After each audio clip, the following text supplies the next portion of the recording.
So നമ്മുടെ അച്ഛൻ്റെ അമ്മയുടെ വെഡിങ് ആനിവേഴ്സറിക്ക് നമ്മളിന്ന് ഡെക്കറേഷൻ ചെയ്യാൻ പോവുകയാണ്. സോ നമ്മൾ ഇവിടെയാണ് ഡെക്കറേഷൻ ചെയ്യണത്. എന്തോ സാധനം മേടിച്ചിട്ടുണ്ട്, എൻ്റെ പമ്പും മേടിച്ചിട്ടുണ്ട്. പക്ഷേ ഇതെങ്ങനെയാണ് ഫില്ല് ചെയ്യണമെന്ന് ഇനി നോക്കണം. കീറിക്കണോ ഒട്ടിച്ച് നോക്കേണ്ടി വരും. അപ്പോൾ അത് നോക്കാം നമുക്ക്. ഈ ലീക്ക് വന്നതുകൊണ്ട് നമ്മൾ പമ്പ് ചെയ്യുമ്പോൾ അതേപോലെ തന്നെ അപ്പുറ സൈഡിൽ കൂടെ എയറും പോയിക്കൊണ്ടിരിക്കുമായിരുന്നു. പിന്നെ എങ്ങനെയൊക്കെയോ ഞങ്ങൾ തട്ടിക്കൂട്ടി കുറച്ച് ആൽഫബറ്റ് ആക്കി. RR ആണ് കറിയുടെ.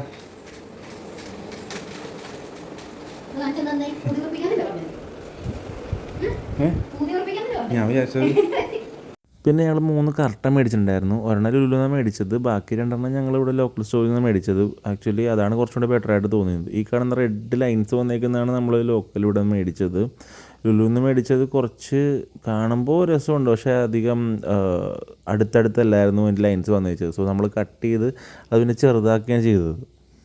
സോ നമ്മൾ എല്ലാം റെഡിയാക്കി. ഇത് ഭയങ്കര ഇടങ്ങേറെ പരിപാടിയുണ്ട് ഈ സാധനം. കാരണം ചിലപ്പോൾ പൊട്ടൂല, ചിലപ്പോൾ കാറ്റും, ചിലപ്പോൾ പൊട്ടിപ്പോവും.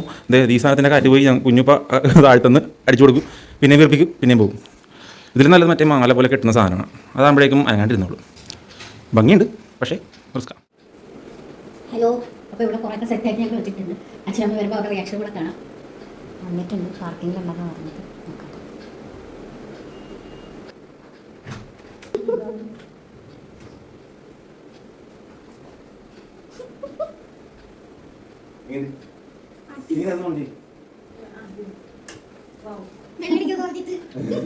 അച്ഛന് വലിയ ഭാവമാറ്റമൊന്നും ഉണ്ടായിരുന്നില്ല. കാരണം ഞങ്ങളുടെ 2-3 ദിവസത്തെ പരിങ്ങിൽ കണ്ടപ്പോഴേ അച്ഛനെ കാര്യം കത്തിയായിരുന്നു. അതുകൊണ്ട് അച്ഛന് വലിയ എക്സ്പ്രഷൻ ചെയ്യുന്നുണ്ടായില്ല. അച്ഛനെ എക്സ്പെക്റ്റ് ചെയ്തിട്ടുണ്ടായിരുന്നു ഞങ്ങൾ എന്തെങ്കിലും പണി ഒപ്പിക്കുന്നുള്ളത്.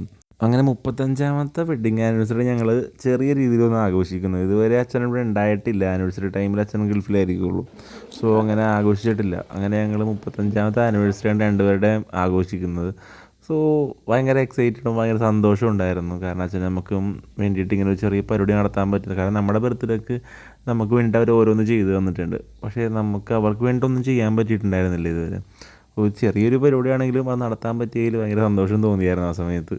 അച്ഛനാണെങ്കിൽ ഈ സമയത്ത് അച്ഛൻ ഈ ഫങ്ഷൻസ് ഒന്നും അറ്റൻഡ് ചെയ്തിട്ടില്ല. സോ അച്ഛനും ഭയങ്കര സന്തോഷം ഉണ്ടായിരുന്നു, അമ്മക്കും ഉണ്ടായിരുന്നു. സോ അതുകൊണ്ട് ഞങ്ങൾ ഭയങ്കര ഹാപ്പി ആയിരുന്നു എല്ലാവരും. പിന്നെ അച്ഛൻ്റെ അമ്മയുടെയും പഴയ കാലത്തെ ഫോട്ടോ മുതൽ ഇപ്പോൾ വരെയുള്ള ഫോട്ടോ വെച്ചിട്ട് ഞങ്ങളൊരു ത്രോ ബാക്ക് വീഡിയോ ഇന്ന് വരെയുള്ളത് എങ്ങനെയാണെന്നുള്ളത് ജസ്റ്റ് ഒന്ന് ക്രിയേറ്റ് ചെയ്തെടുത്തു. വേറെ നല്ല സ്റ്റിൽസ് വെച്ചിട്ട്. അപ്പോൾ അത് എല്ലാവർക്കും ആക്ച്വലി ഭയങ്കരമായിട്ട് ഇഷ്ടപ്പെട്ടു. ആക്ച്വലി ഞങ്ങൾക്കും ഇഷ്ടപ്പെട്ടു. ഇതിൽ ഞങ്ങൾ തുടരും സിനിമയിലെ പാട്ടായിട്ടേ ഇൻ്റർവ്യൂലത്തെ. പക്ഷേ അത് കോപ്പിറൈറ്റ് അടിക്കുന്നതുകൊണ്ടാണ് നമുക്കത് ഇടാൻ പറ്റാഞ്ഞത്. ആക്ച്വലി ആ പാട്ട് തന്നെ നല്ല ഫീലുള്ളതാണ്. സോ അതുകൊണ്ട് നമുക്ക് അറിയാണ്ട് തന്നെ ഞാൻ തന്നെ പലപ്പോഴും കഴിഞ്ഞു പോയി. സോ നല്ലൊരു വൈബുള്ള സോങ്ങുമാണ്, നമുക്കത് കാണിക്കാൻ പറ്റിയില്ല. അതാണ് നമ്മുടെ സങ്കടമുള്ളത്. സോ എന്തൊക്കെ വന്നാലും അച്ഛനും നമുക്ക് നല്ലൊരു വെഡിങ് ആനിവേഴ്സറി സമ്മാനിക്കാൻ പറ്റി എന്ന് കരുതിക്കൊണ്ട് ഇന്നിവിടെ നിർത്തുന്നു. ഞാൻ അടുത്ത വീഡിയോ കാണാം. Bye bye.